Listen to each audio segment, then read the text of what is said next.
안녕하세요. 계획대로라면 남자친구와 올가을 결혼했을 30대 여성입니다. 사랑했던 남자친구와 이렇게 인생 제임하게 문턱에서 이별을 할 줄은 상상도 못했지만 무개념인 남자친구의 여동생과 그의 어머니 때문에 힘든 결정을 내렸습니다. 사실 남자친구가 제대로 된 역할만 해줬더라도 파혼까지 결심하진 않았을지도 모릅니다. 그러니 정확히 말하면 멍청한 남자친구 때문이라고 표현해야겠군요. 저와 남자친구는 지인의 소개로 만났습니다. 저희는 궁합도 안 본다는 4살 차이고요. 남자친구는 시청 공무원이고 저는 중견기업에 다니는 회사원입니다. 결혼을 처음부터 염두에 두고 만난 사이는 아니고요. 남자친구에게 저는 처음 만난 순간부터 호감을 느꼈습니다. 대화를 나눌수록 똑똑하고 영리한 사람이라는 게 느껴져서 마음에 들더라고요. 게다가 저는 좋은 게 좋은 거다라는 성격이라 싫은 소리를 잘 못하는데 남자친구는 좋은 건 좋다, 싫은 건 싫다라고 본인의 의사표현을 확실히 했거든요. 그런 모습도 참 매력적이었어요. 언젠가 남자친구에게 당신은 내 어떤 점이 좋았냐고 물으니 웃는 게 예쁘고 심성이 착한 것 같았답니다. 지금 생각해보면 칭찬도 아니에요. 제가 얼마나 바보같이 헤헤거리고 있었나 싶어서 곱씹어볼수록 기분만 나빠지네요. 아무튼 그렇게 저희는 금방 연인 사이로 발전했습니다. 사귀는 동안 큰 갈등은 없었어요. 일주일에 2번 정도 만나 다른 연인들처럼 영화 보고 밥 먹고 차 마시러 가는 평범한 연애를 했어요. 부모님과 함께 살고 있던 저와 달리 지방에서 올라와 혼자 자취를 하고 있던 남자친구는 저를 몇 차례 자기 자취방에 데려가고 싶어 했지만 제가 보수적인 성격이라 허락한 적은 없습니다. 그렇다 보니 둘이 같이 어디 여행을 가본 적도 없어서 몇 번 남자친구가 서운함을 표시하긴 했어요. 그렇게 1년 정도 사귀었을 무렵 남자친구가 결혼하자고 하더군요. 아무래도 남자친구는 나이가 있었으니까 저보다 결혼에 대해서 좀 더 조급했던 것 같아요. 저도 남자친구를 많이 사랑하고 있었기 때문에 그의 청혼이 싫지 않았고요. 결혼 이야기가 본격적으로 오가면서 남자친구가 자기 가족들에 대해서 이야기를 해주더라고요. 제 경우 저나 저희 부모님이나 성격이나 성향이 다 비슷비슷합니다만 듣자 하니 남자친구의 가족들은 아니더라고요.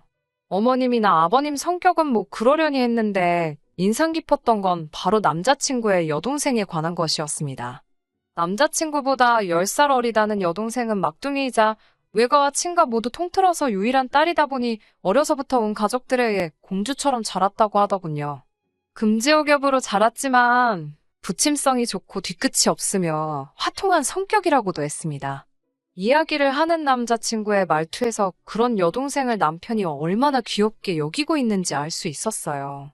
솔직히 좋게만은 들리지 않았고요. 하지만 오빠가 동생을 예뻐한다는데 그걸 제가 이러쿵저러쿵 말할 것은 못 되었고 제가 남자친구와 실제로 결혼을 하게 되더라도 앞으로 마주치면 얼마나 마주치겠나 싶어서 별말은 하지 않았습니다. 그때만 해도 저에게 큰 피해를 주거나 한 것도 아니었고요. 처음으로 인사를 드리러 간 날이었습니다. 남자친구 집에 도착해 들어가니 어머님이 저희를 반겨주셨고 거실에는 아버님과 남자친구의 여동생이 앉아 있었어요. 제가 사간 선물을 내려놓으니 여동생이 와서 보더라고요. 제가 사간 건 과일 케이크하고 와인이었는데요.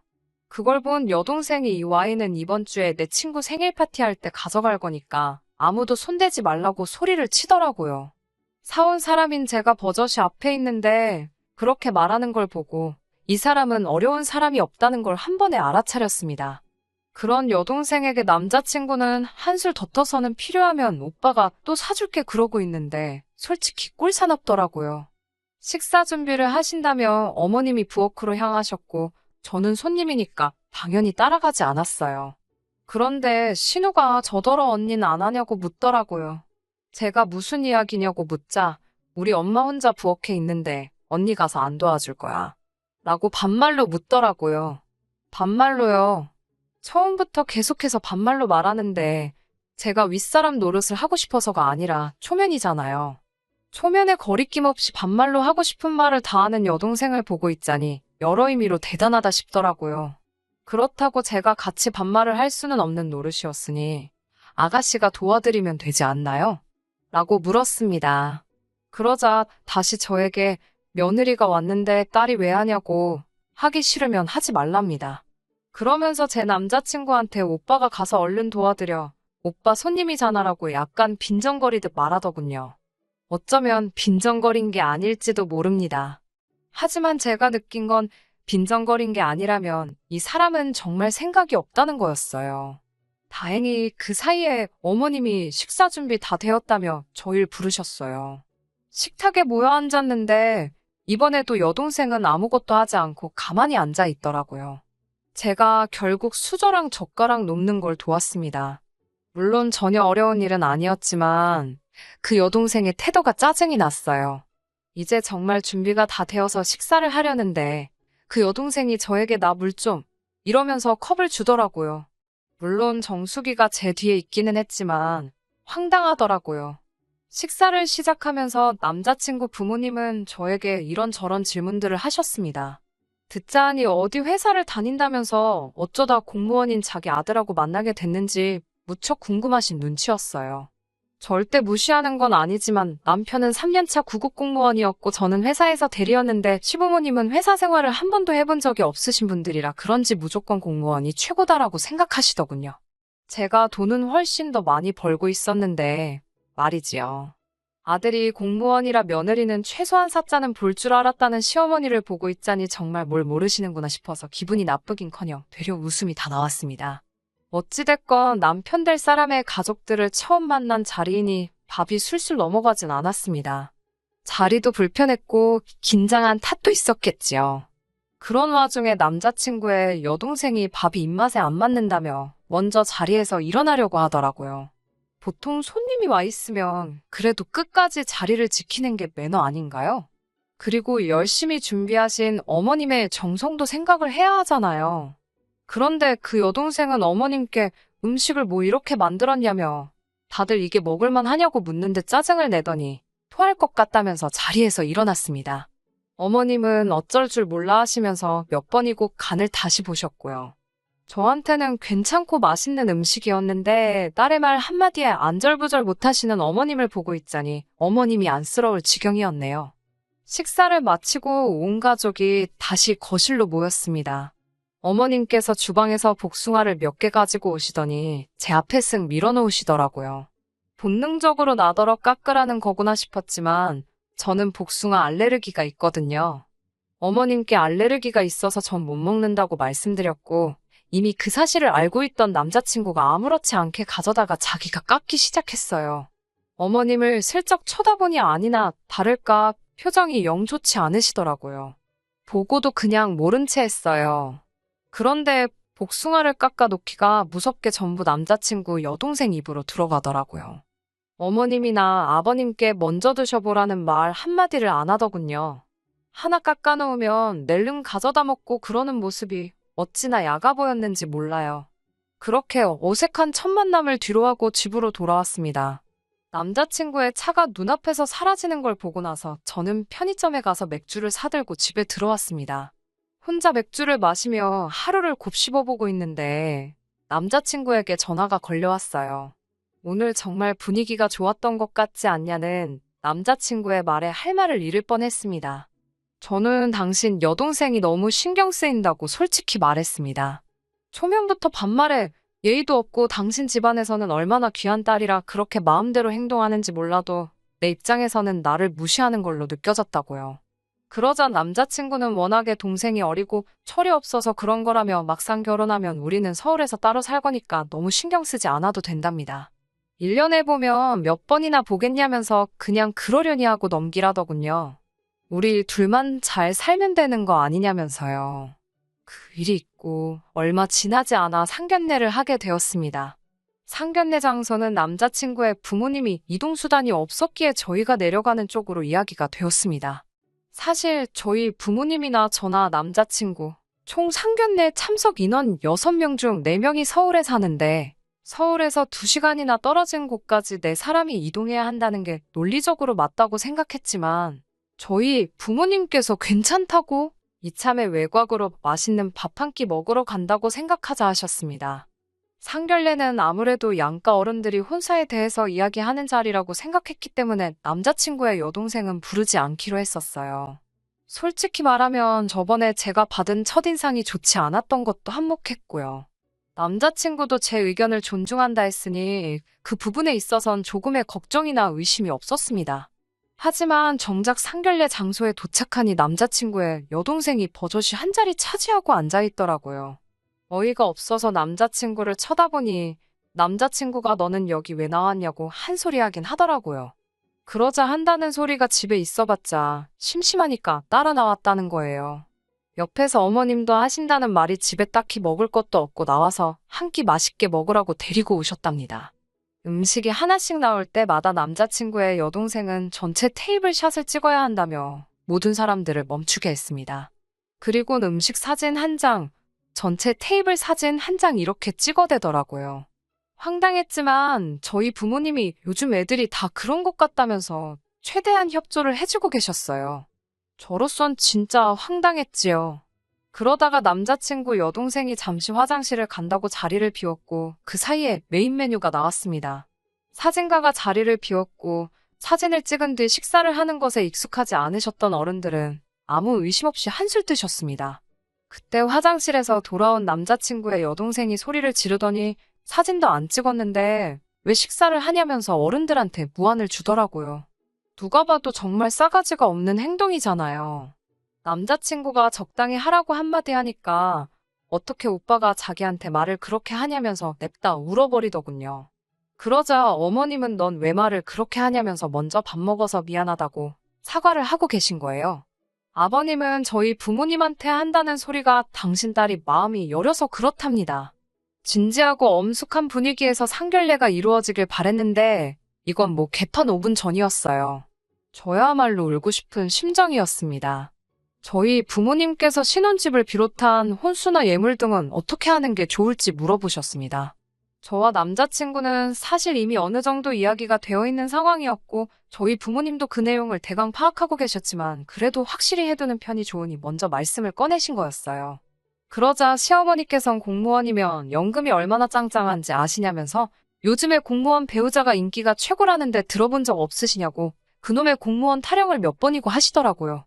듣다 못한 저희 어머니가 공무원도 살 집은 있어야 하지 않겠냐고 물으셨고 그제서야 어머님께서는 아들이 일단 자취를 하고 있으니 그 자취방 보증금을 빼면 어느 정도 돈이 될 거라 하시더군요.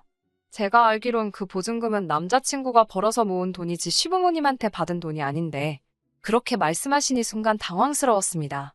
와중에 저희 어머니께서 다시 한번 그래서 정확히 얼마를 도와주실 수 있냐고 단도직입적으로 물으셨어요.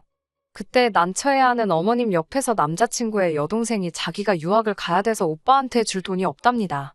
지 오빠한테 한다는 소리가 장가가고 싶으면 오빠 능력으로 가래요. 자기 목 탐내지 말고요. 어머님과 아버님도 자기 딸은 아직 어려서 당신들이 도와줘야 한다며 애둘러서 거절 의사를 표현하시더군요. 처음부터 큰 기대도 없었기에 전 그다지 실망하지 않았지만 면전에서 거절을 당하신 저희 부모님은 마음이 무척 상하신 눈치였어요. 그렇다 보니 그 이후로는 제대로 된 이야기가 오가지 못했습니다.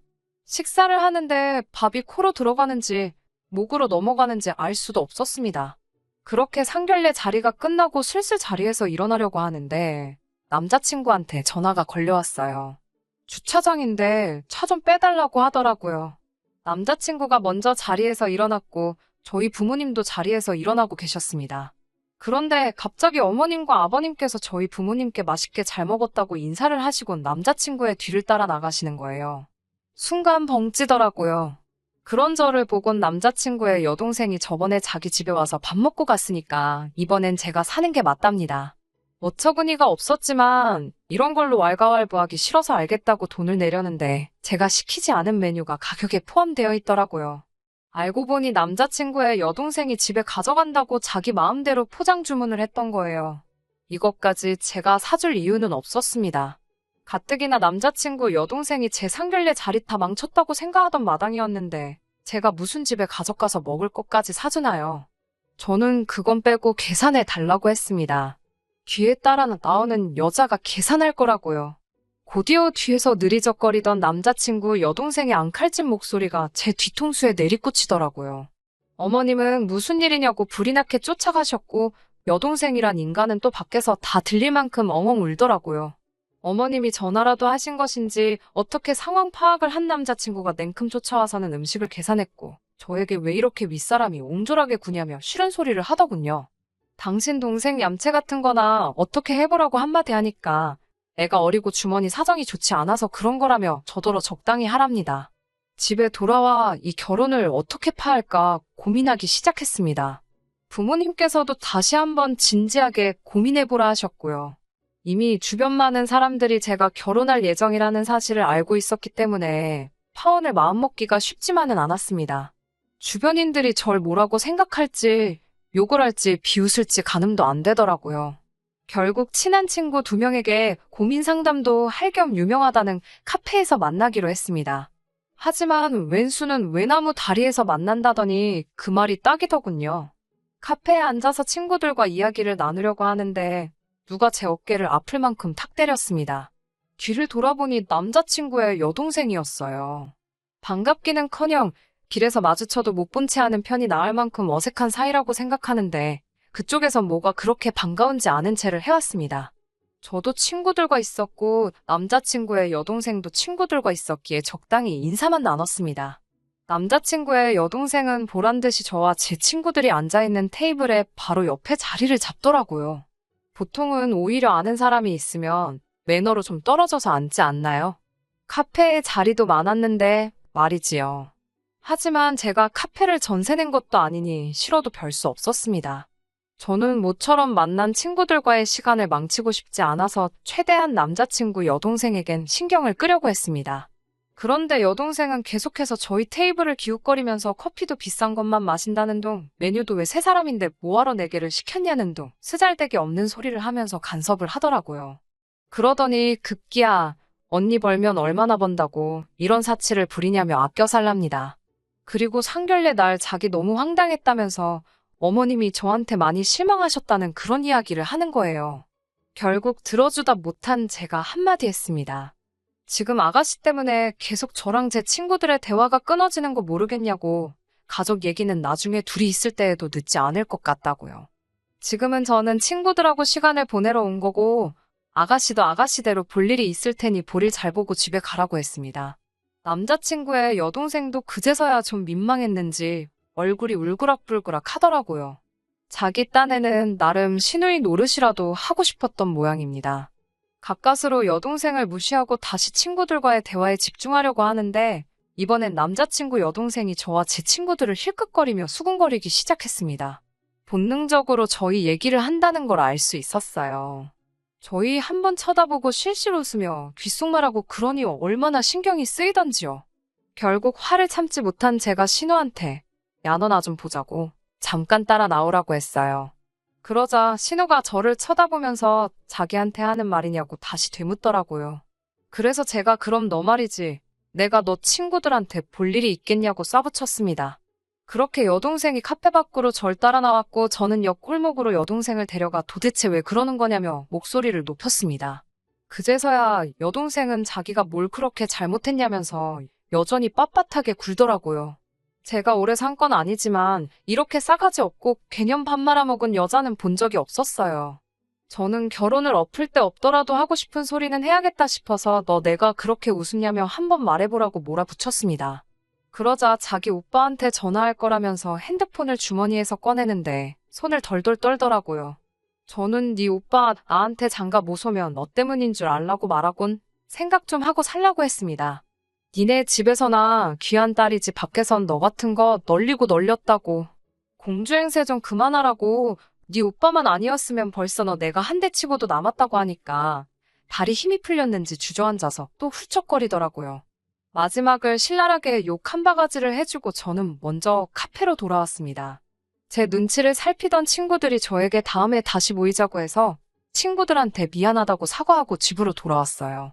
집에 돌아와서 샤워하고 쉬려고 침대에 누웠는데 핸드폰이 미친 듯이 울리더라고요. 보니까 제가 모르는 사이에 남자친구한테 이미 수차례 전화가 걸려온 상황이었어요. 무슨 이야기를 할지 이미 어느 정도 짐작이 되던 상황이었기 때문에 오히려 마음이 느긋하더군요. 천천히 전화를 받으니 남자친구가 다짜고짜 큰 소리로 도대체 애한테 무슨 소리를 한 거냐며 화를 내더라고요.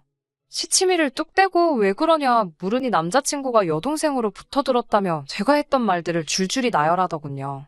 그게 왜 뭐가 문제냐고 물으니까 아무리 애가 정신머리가 없고 그래도 그렇지. 그렇게까지 못되게 말을 할 필요가 있었냐고 합니다.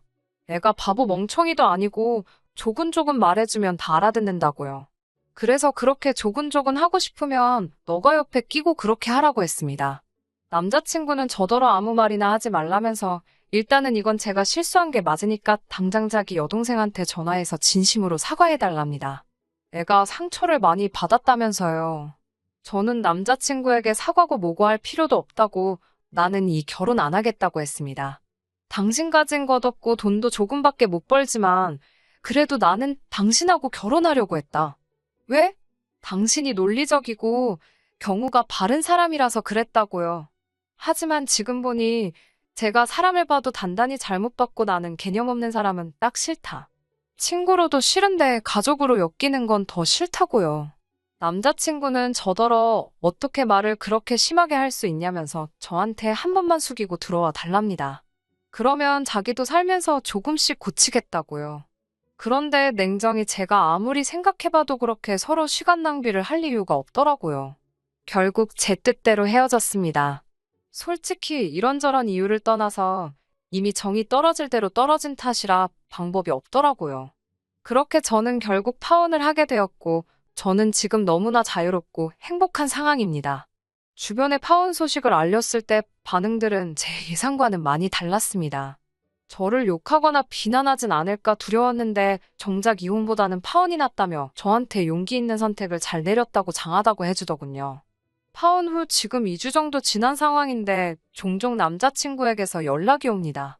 한 번은 저에게 제가 그토록 원한다면 두 번 다시 여동생은 안 보고 살겠다지만 그게 불가능하다는 건 저도 이 사연을 들으시는 여러분들도 다 알고 계시리라 믿습니다. 저는 다시 예전으로 돌아갈 생각이 없어요. 그저 당분간은 미래를 보고 열심히 저만의 인생을 살아보려고 합니다. 끝까지 들어주셔서 감사합니다. 오늘의 사연은 여기까지입니다.